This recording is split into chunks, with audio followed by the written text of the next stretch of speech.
Hello everyone. आज के इस वीडियो में हम सुप्रीम कोर्ट के एक लेटेस्ट ऑर्डर के बारे में बात करेंगे।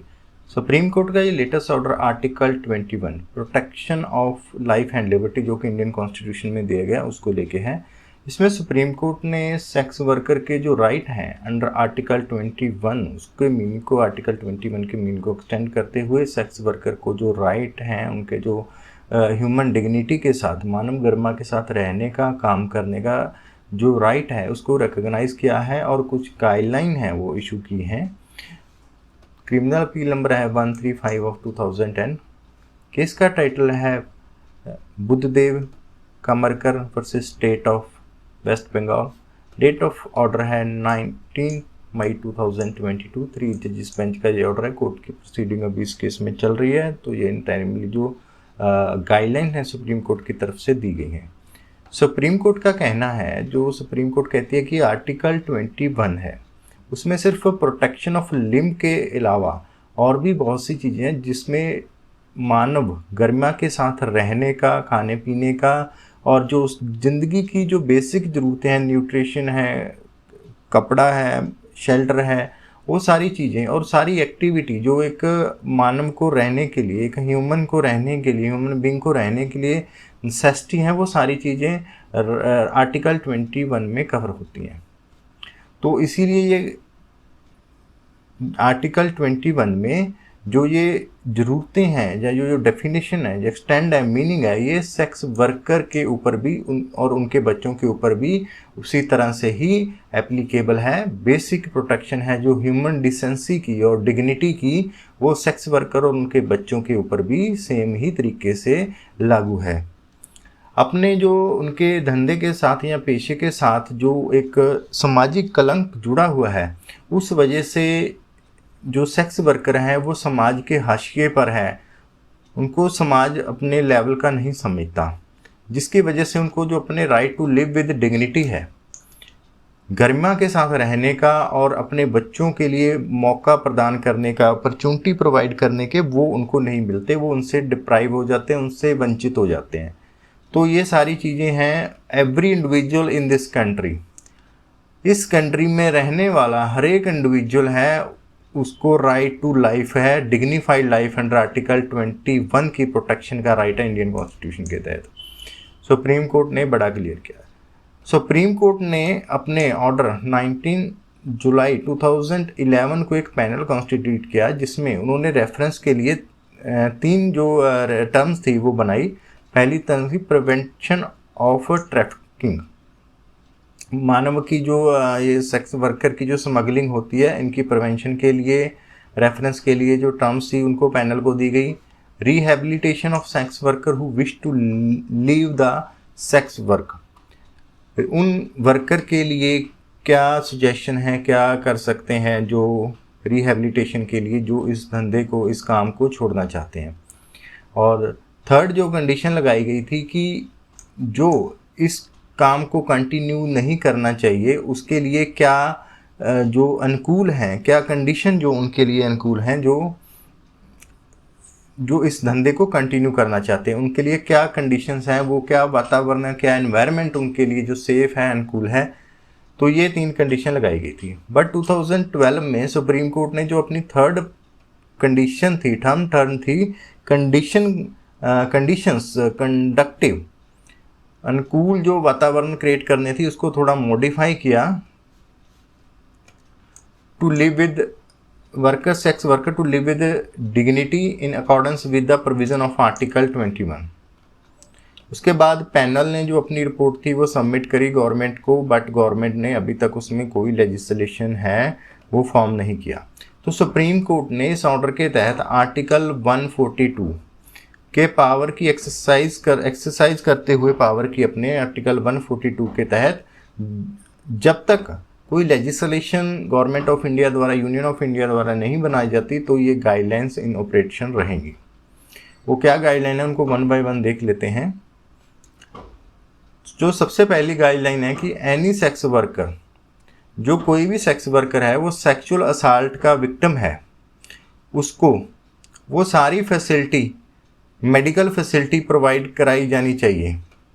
In according with section 357C of code of criminal procedure, जिसके साथ जो गाइडलाइंस एंड प्रोटोकॉल है medical legal care for survivor victim of sexual violence,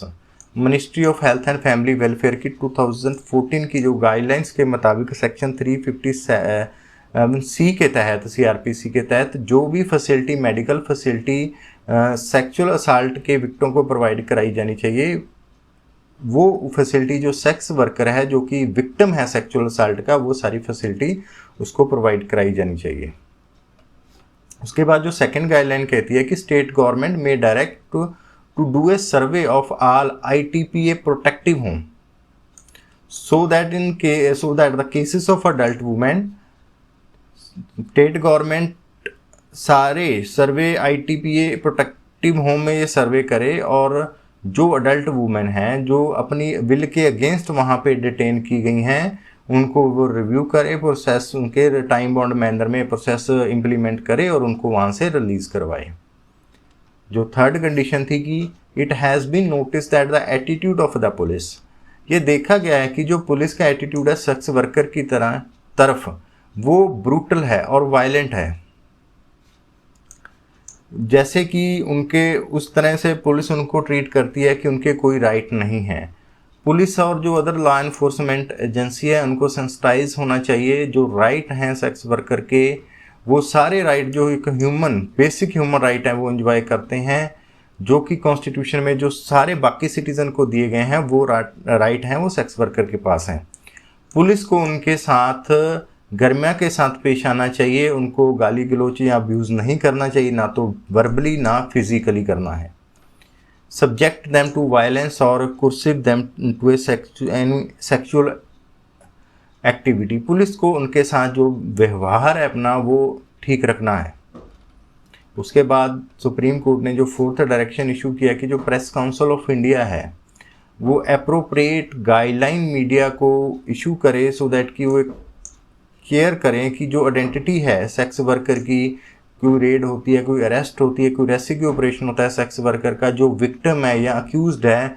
उनको पब्लिश या टेलीकास्ट, उनकी कोई भी फ़ोटो पब्लिश या टेलीकास्ट ना करे, उनकी आइडेंटिटी है वो डिस्क्लोज ना करे।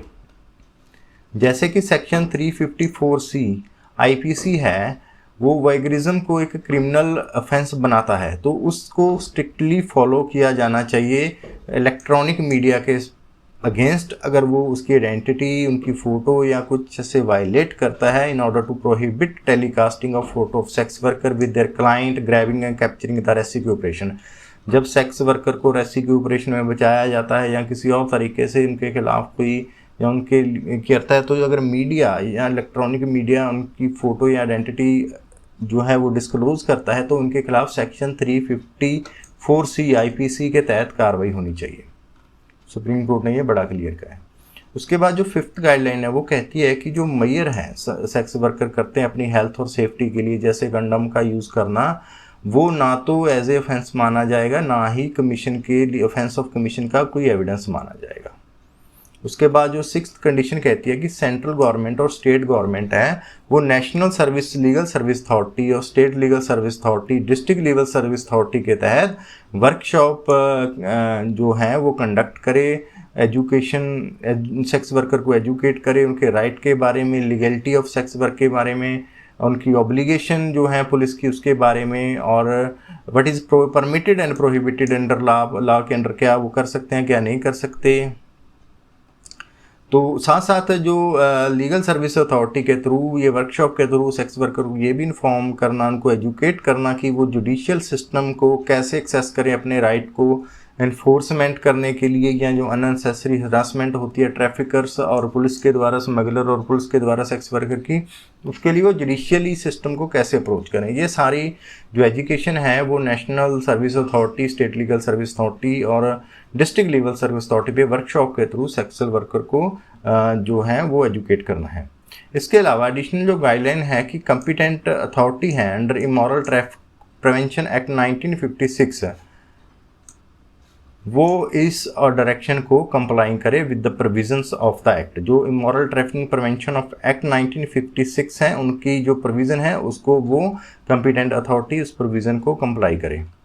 उसके साथ साथ जो आधार कार्ड हैं सेक्स वर्कर को वो आधार कार्ड इशू किए जाएं परफॉर्मा सर्टिफिकेट के बेसिस पे, जो कि which is issued by UDI द्वारा जो परफॉर्मा सर्टिफिकेट है उसके बेसिस पे sex worker Aadhaar card submit करे जाएं, submitted by the gazetted officer at national aid control organisation और project director of state AIDS control society के साथ साथ एनरोलमेंट एप्लीकेशन फॉर्म है जो सबमिटेड करे जाते हैं, उनके बेस पे आधार कार्ड सेक्स वर्कर को इशू करें।